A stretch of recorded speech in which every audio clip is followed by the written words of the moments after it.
সম্পকৰ ঘৰ নহয় জানো? কোন আপুনি? হয়। কোন আপুনি?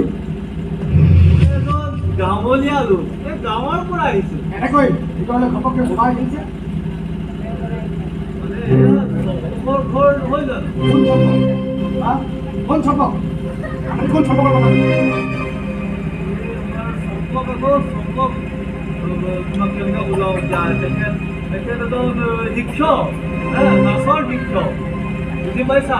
এই সৰু ল'ৰা ছোৱালীবোৰক নাচ গান অভিনয় সেইবোৰ শিকায়। চিনি পাইছা? বোৱাৰী বোৱাৰী ভালে আছানে? বাহিৰত এটি কলিং বেল আছে, সেইটো বজাই সেই ভিতৰত সোমাব লাগে। ঘৰত সামান্য ঘৰতে দেখিলে শিকাব লাগেনে? কি কৈছা বোৱাৰী? এই ঘৰৰ মানুহ ঘৰলৈ আহিলেও যে ভদ্ৰতা শিকি আহিব লাগে, সেয়া মই আজিহে গম পালো দেই। মোৰ বিশেষ কাম আছে, কিবা কথা ক'বলগীয়া থাকিলে সোনকালে কওক। আপুনি ভিতৰলৈকে যাওক, দেখিলেই নহয় চাকৰ বাকৰবিলাক কেনেকৈ ভিতৰলৈ সোমাই। ঠিক আছে। তুমি কি কৈছা? মই চাকৰ? আপোনাক চাকৰ বুলি মই কোনে ক'লো?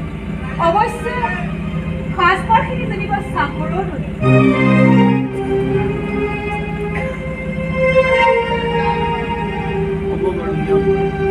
তোমাৰ বিশেষ কাম আছে, কিবা কথা সোনকালে কওক।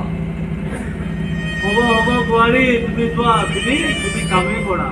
মই এটা কাম কৰোঁ মই ইয়াতে বহিছো, এই ইহঁত দুটা আহিলে ইহঁতৰ লগতে কথা হ'ম। থাকিলেহে কথা হ'ব। আপোনাৰ ডাঙৰ ল'ৰা জলেকে কৈছে 3 দিন মানলৈ ঘৰলৈ নাহে, আৰু সৰু ল'ৰা দীপক আজি গাঁৱৰ ঘৰলৈ গৈছে। আৰু আপুনি বহি থকাৰ বাবে এই ৰুমটো মই ৰখা হোৱা নাই, গতিকে আপুনি আপোনাৰ কি যাব পাৰে। ঠিক আছে দিয়া বোৱাৰী, তেনেহ'লেতো তোমাৰে দিন। গৈয়ে থাকো দিয়া। আশা ভৰা জীৱন লৈ মই ইয়ালৈ আহিছিলোঁ যে ইহঁতক লগ পাম, কথা পাতিম। ইহঁত দুটা থকাহেঁতেন মোক দেখিয়েই দেউতা দেউতা বুলি মোক হ'ব দিয়া বোৱাৰী। আপুনি অন্ততঃ ফোন এটি কৰি অহা হ'লে তেওঁলোকক লগ পালে হয়। পুত্ৰ বোৱাৰী ঘৰলৈ আহোঁতে যে ফোন কৰিহে আহিব লাগে, এতিয়াতো আমি জানো নহয়। আজি গম পালোঁ বাৰু, হ'ব দিয়া, গৈ থাকোঁ দিয়া।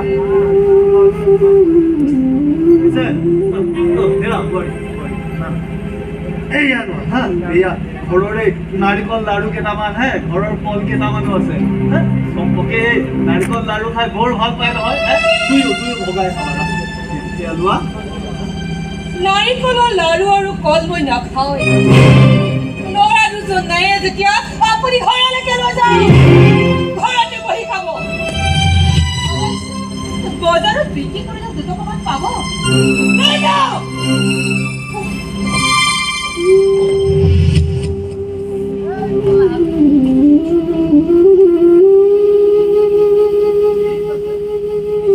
ঠিক আছে, ঠিক কৰিম।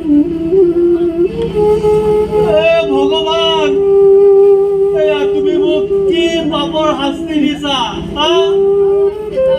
আৰে বোৱাৰীয়ে মোক কৈ চাকৰ বুলি। মই কি চাকৰ?